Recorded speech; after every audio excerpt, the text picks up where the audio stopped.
Consider seriously, if a boss stuffed you with $100,000 and asked you to buy a small car-sized Cessna airplane, and then fly it in the sky for more than 2 months without landing, and then give you all the rest of the money, would you do this job? In these 60 days, you have to put up with the roar of the engine, eat, drink, sleep, and you can only do it in this small space. Not to mention flying an airplane, or even driving a train. I can't stand it. However, 68 years ago in 1958, there are really two desperate buddies. Took up this challenge, froze to fly a Cessna small plane. No landing, continued to fly for 64 days 22 hours 19 minutes. Flew out of the 240,000 kilometers of distance, enough to circle the Earth 6 times. In order to earn this money, the two people in the air to solve countless problems. But in that environment, the two people's spirit almost broken. In 1956, the United States small Boss Berry's Casino Hotel opened in Las Vegas, the main focus of a high level of high consumption of high-end luxury clubs, decorated with that called a golden splendor. Unfortunately, the owner Berry Vision is too poor, actually opened the hotel in the outskirts of the city. Slowly, this luxury casino has become the village grandfather summer leisure good place to go. People send gag name, Hick Heaven. So a mess originally came to less rich people. And now even more afraid to come, this if people see themselves and the street old man playing dice, back to how to mix. This can be worried about the Boss Berry, every day to sleep and eat poorly, it is about to become closed down. Seeing the boss worried white head, employee Robert Tim gave him an idea on the table. Although our place is far from the city, but close to the airport now the aviation flight is so hot, we can rub their hot spots You just need to pay for some advertisement, make an eye-catching flight, make a big news. And this place will become an internet celebrity spot, and it will be crowded with people. When the desperate Berry heard this, he instantly thought it was a good idea. But to say that Tim the boy is also talented, this proposal seems to be the Lord to share the worry. In fact, it is to serve themselves. He was flying a bomber during World War II, and would have loved to fly. According to this plan, and can fly and make money, simply not too happy. Tim's plan was simple. The big news he was going to make was to break the flight record set by Bob Woodhouse in 1949, which had been flown for 47 consecutive days. Let's just say that Vegas people sure have an unusual way of creating buzz.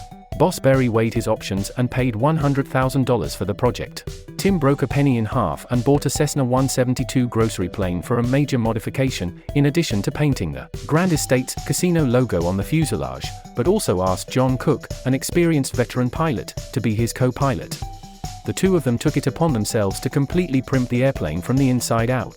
The passenger seat was removed and a stainless steel sink was installed for washing. The hatch on the co-pilot's side was also removed and replaced with a folding accordion door. A secondary fuel tank, larger than the main tank, was added, bringing the total fuel capacity of the aircraft to 540 liters. As the fuel ports of the Cessna 172 were above the wings, an electric pump was added to pump fuel from the secondary tank to the main tank. Lube oil inlets were also added to the nacelle to enable lubricants to be replenished in flight to maintain engine operation. But that alone is not enough.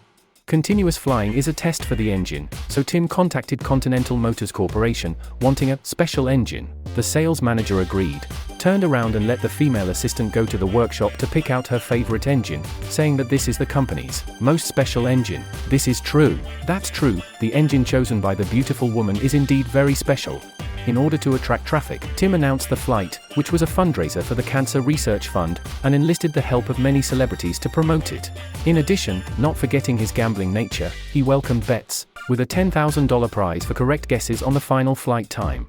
But with at least a month or so in a cramped airport, Tim was skeptical that he'd go crazy, and there weren't a lot of electronics in those days, so he had to bring up a stack of magazines as a diversion.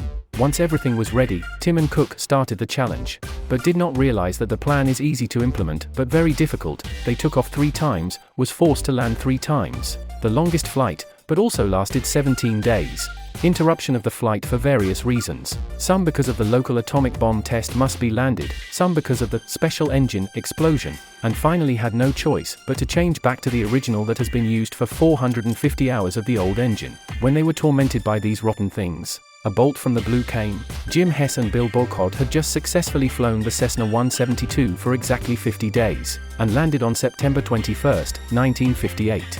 The hot spot he had planned was taken away from him, and his boss's face was getting uglier and uglier, and for a while, Tim felt that he had really dug himself a big hole, and was chagrined.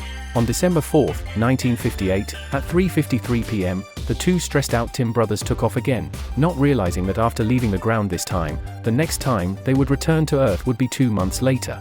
After takeoff, the Cessna flew ultra-low over the runway, allowing the cars below to follow, painting the plane's tires with white paint to make sure they didn't sneak in for a landing. After this, Tim pulled the plane up and began flying in circles over the desert in Las Vegas, turning toward Los Angeles when he got tired of flying to make TV appearances. In order to cope with the long flight, Tim installed a toilet on the airplane, and can also take a shower. But the so-called bath can only be taken every other day, each time limited to the use of a liter of water. To be honest, how this bath, we do not know. Unlike driving on the ground, flying an airplane in the air is still pretty easy for the most part. When they first took off, the two of them were laughing and joking, but within a couple of days, basically all the jokes they could and couldn't tell were said and done, and all that was left were long hours of boredom. In those days, all they could do was look at the stars on the airplane and think about life to relieve their boredom. When Tim and Cook spent some time in this small, noisy cabin, it was obvious that they had become weaker. Not only had their physical strength declined, but also their spirits. And they began to sleep poorly throughout the night and wake up in a trance. Severe mental stress almost cost them their lives, but the two of them have absolutely 100% trust in the big manner. Once Tim took a shower, the plane almost crashed into the mountain. And once during the night flight, both fell asleep, relying on the plane to fly by itself. Flying day and night without landing, in addition to overcoming the human problem, they also have to overcome the problem of the aircraft. The Cessna is so big. Even if all the space is stuffed with fuel tanks, it is not enough for them to break the record, so Tim and Cook in the flight need to solve that. The biggest problem is ground-to-air refueling. When the Cessna needed to be refueled, they would fly onto a straight stretch of highway in the California desert, and a truck equipped with a fuel tank and fuel pump on the road below would slowly approach the aircraft. Thanks to the Cessna's good low-speed performance, the truck was able to synchronize with the plane's speed using 80 km/h. At this point, the Cessna lowered its hook to pick up the fuel pump hose from the truck, and the pilot inserted the hose into the secondary fuel tank to refuel. It takes more than 3 minutes to fill up 540 liters of fuel.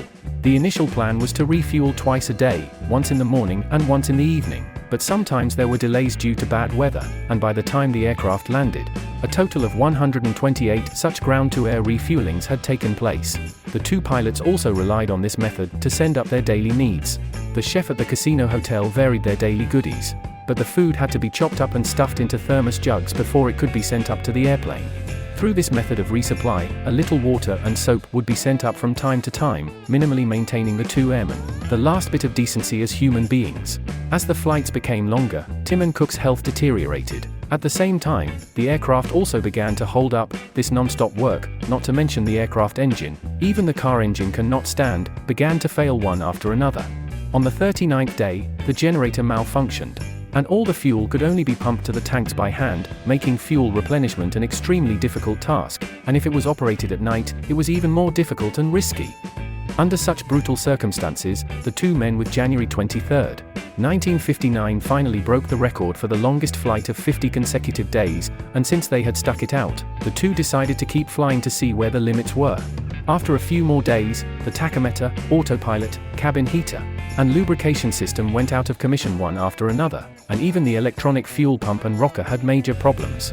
Even so, Tim and Cook kept at it, insisting on flying as many hours as they could. By early February, heavy carbon buildup in the spark plugs and combustion chambers made it difficult for the plane to climb upward after refueling. It was time to return to civilization, and on February 7, 1959, the little Cessna, which had flown 240,000 miles, landed at McCarran Airport.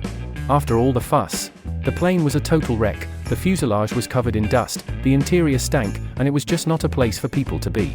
Go to the time of the scenery, back to the time of the broken copper. This Cessna off the line really did not expect that they will be so bitter. Accompanied by these two ancestors are not afraid of death continuously flying for so long. In any case, Tim and Cook managed to accomplish the feat, and the Cessna 172 pulled up to be displayed in a casino hotel in Bury for 2 years before an admiring Canadian bought it. Today, the world record-setting airplane hangs from the ceiling of the baggage hall at McCarran International Airport for all to see. I hope all of you will think of today's story when you are traveling long distances in the cramped seats of the passenger cabin. People have survived for 64 days in such a confined space. What's a few hours for us?